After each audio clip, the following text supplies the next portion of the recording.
হরে কৃষ্ণ হরি বল। সবাইকে কৃষ্ণময় প্রীতি ও শুভেচ্ছা। আশা করি গুরু গৌরাঙ্গের কৃপায় সকলেই ভালো আছে। জয় গুরু, জয় জয় জগন্নাথ।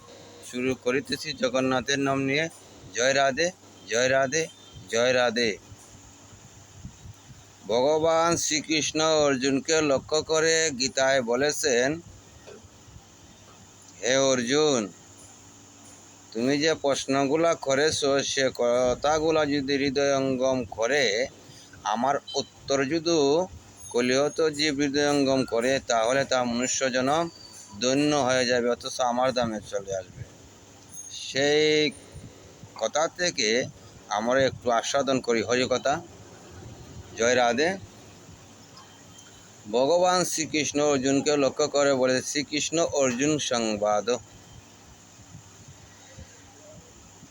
ভগবান বলেছেন অর্জুনকে, অর্জুন কথাগুলা লক্ষ্য করো, মন দিয়ে শ্রবণ করো। সেই কথাগুলো হচ্ছে কলিহত জীবের জন্য, মনুষ্য জাতি যেন উদ্ধার হয়ে ভগবত ধামে যেতে পারে। ভগবান বলেছেন, ওম নমঃ সর্বধর্মাণং পরিত্যাজং মামেকাং শরণং ভজ, অহং তং সর্বপাপেভ্যো মুষ্কিসামি মা শুচ। জয় জয় রাধে, জয় জয় শ্রীকৃষ্ণ, জয় গুরু। ভগবান বলেছেন সর্বধর্মাণং পরিত্যাজং, জগতে ধর্মবিহীন যে কর্মগুলো আছে সেগুলো পরিত্যাগ করো। বৈদিক ধর্ম অনুসরণ হও। বৈদিক ধর্মবাদী যেগুলো আছে জগতে প্রচার হচ্ছে সেগুলো পরিত্যাগ করো। অর্জুনকে লক্ষ্য করে কথা বলেছে, একমাত্র আমার শরণাগত হও, আমার উপদেশ মেনে চলো। তদ্রূপ যদি আমরা ভগবান শ্রীকৃষ্ণের উপদেশগুলা মেনে চলি, জগতে সল ধর্ম অনেক আছে, আপনাকে অনেক রকম উপদেশ দেবে। আপনি বুঝতে হবে যে ভগবান শ্রীকৃষ্ণ কি কথা বলেছেন অর্জুনের মাধ্যমে, সেটা আপনি হৃদয়ে ধারণ করে পালন করতে হবে। যদি আপনার গুরুদেব সেই ভগবানের বাণী সঠিক কথা বলেন না, তাহলে এই গুরুদেবের কথা আপনার শোনা যাবে না। একমাত্র যিনি সদ্গুরু, যিনি ভগবানের প্রতিনিধিত্ব করবেন, অথচ প্রতিনিধি ভগবানের উপদেশ ছাড়া আর কোনো কিছু বলবেন না, ভগবানের কথা ছাড়া ব্যতীত কোনো কিছু বলবেন না। আপনাকে একটাই উপদেশ দিবে, ভগবানের শরণাগত হও, ভগবানের আইনগুলা মেনে চলো। আর ভগবানের একমাত্র কলিহত যে মনুষ্য জনম ধন্য থেকে ধন্য হয়েছে, একমাত্র হরিনাম করো, যত পারো বেশি হরিনাম করো।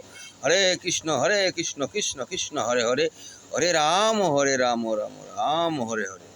বর্তমান সমাজে ভগবান যে কথাগুলা বলেছেন সে কথাও যদি আমরা মেনে চলি, তাহলে মানব জনম ধন্য হয়ে যাবে। মামেকম শরণম ভজ, আমার শরণাগত হও। বর্তমানে আমরা একই অবস্থার মধ্যে পড়ে গিয়েছি, গুরু শিষ্য পরম্পরা। গুরুদেব, অনেক জগতে গুরুদেব আছে, দেখবেন নিজের স্বার্থের জন্য অনেক কিছু করে শিষ্যকে দিয়ে। স্বার্থ ছাড়া কিছু বুঝে না। চৈতন্য মহাপ্রভু এসে শিক্ষা দিয়েছেন, একমাত্র ভগবানের যদি শরণাগত হতে হয়, গোপী ভাব নিয়ে শরণাগত হয়। ভিতর থেকে কাম, ক্রোধ, লোভ, মোহ, মদ, মাৎসর্য পরিত্যাগ করো, একমাত্র কৃষ্ণ নামে উদাসী হয়ে যাও। ভিতরে লোভ রেখো না, কামনা বাসনা রেখো না, পরিত্যাগ করো। আর আমরা বর্তমানে গুরু শিষ্য আছে অনেক। গুরুদেব আসার পরে গুরুদেবকে বলে, গুরুদেব কি যে গুরুদেবের কাছে চাইতে হয় সেটাই অনেক শিষ্য জানে না। এটাই ওখানে অনেক শিষ্য জানে না গুরুদেবের কাছে কি চাইতে হয়। গুরুদেব গৃহে উপস্থিত হলে বলে, গুরুদেবকে একটা প্রণাম দিয়ে বলে, গুরুদেব আমার এই সমস্যা, আমার ছেলে মেয়ের সমস্যা, আমার আর্থিক সমস্যা, কত ধরনের সমস্যা। গুরুদেবকে অনেক সমস্যার কথা বলে, কিন্তু প্রকৃতপক্ষে যে গুরুদেবের কাছে কী চাওয়া অনেক শিষ্যরা জানে না। সে কথা বলি, শ্রবণ করেন, একদিন কল্যাণ হবে।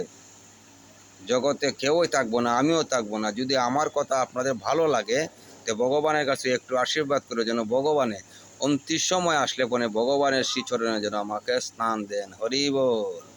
এটা ছাড়া জগতে কোনো কিছু চাওয়া পাওয়ার নেই। জীবন ধারণ করতে গেলে কর্ম করতে হয়, ব্যবসা বাণিজ্য করতে হবে। কর্মটা করবে ধর্মের ভিত্তিতে, ব্যবসা বাণিজ্য আপনি যা করেন ধর্মের ভিত্তিতে করবেন, ধর্মকে আগলে রেখে করবেন। কারণ কর্ম ছাড়া কেউ বাঁচিতে পারে না। ব্যবসা করতে হবে ভগবানকে যদি আপনি নিবেদন করে প্রসাদ পান, ভগবানের যদি আপনি শাক সজ্জা মনে করেন যা কিছু আপনি করবেন, যদি ভগবানকে নিবেদন করতে হলে পয়সার দরকার, অর্থের প্রয়োজন আছে, কিন্তু অর্থটা হতে হবে সঠিকভাবে। দেখেন সেই কথা হচ্ছে, যে কথা বলেছিলাম সেটা হলো শিষ্য গুরুদেবের কাছে একটাই চাওয়া, গুরুদেব এই তিতাব জ্বালা থেকে যেন আমি রক্ষা পাই, গুরুদেব আমাকে একটু কৃপা করেন।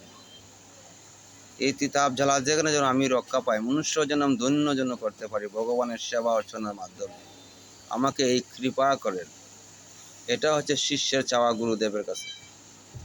গুরুদেবের কাছে শিষ্যের চাওয়া এই তিতাব জ্বালা থেকে যেন রক্ষা পেতে পারি, আমাকে ভজন সাধন শিখিয়ে দেন। ভজনের মাধ্যমে আমি কিভাবে ভগবানের আরাধনা করে ভগবান ধামে যাব, এটা হচ্ছে শিষ্যের 1 নম্বর কর্তব্য। আর গুরুদেবের কর্তব্য হচ্ছে, গুরুদেব গৃহে আসবেন, গৃহে এসে দেখবেন যে শিষ্য কি করে, সাধন ভজন করে, ভগবানের কি সেবা অর্চনা করে, হরিনাম কি জপ করে না করে না, সেগুলার দিকে গুরুদেবের, অনেক গুরুদেব আছে খেয়াল নেই। আবার জগতে অনেক গুরুদেব আছে তারা শিষ্যকে এই খেয়ালটুকু রাখে। আবার অনেক বেশি অংশই আছে খবর রাখে না শিষ্য কি সাধন ভজন করে না করে না, এইদিকে কোনো খেয়াল নেই। তো সকলের উদ্দেশ্য করে বলি, প্রথমে আপনার মা বাবার আশীর্বাদটুকু ধরে রাখেন। জগতে আপনি ভালো কিছু করতে চান, মা বাবার আশীর্বাদটুকু ধরে রাখেন। এই আশীর্বাদের মাধ্যমে আপনি সদ্গুরু হবে। একদিন সদ্গুরু এসে আপনার সাধন ভজন দেখবে, মা বাবাকে আপনি শ্রদ্ধা ভক্তি করেন, গুরুদেবকে শ্রদ্ধা ভক্তি করেন, ভগবানকে শ্রদ্ধা ভক্তি করেন, বিশ্বাস রাখেন। সবাইকে বিনীত অনুরোধ করে বলি, ভগবানের শরণাগত হন, ভগবানের প্রতি প্রেম বা ভক্তি জাগ্রত করেন। নিতাই গৌ প্রেমানন্দে হরি হরি। যতটুকু সময় আপনি অযথা কাটিয়ে দিয়েছেন সেই সময়টুকু আপনি হরিনাম করেন।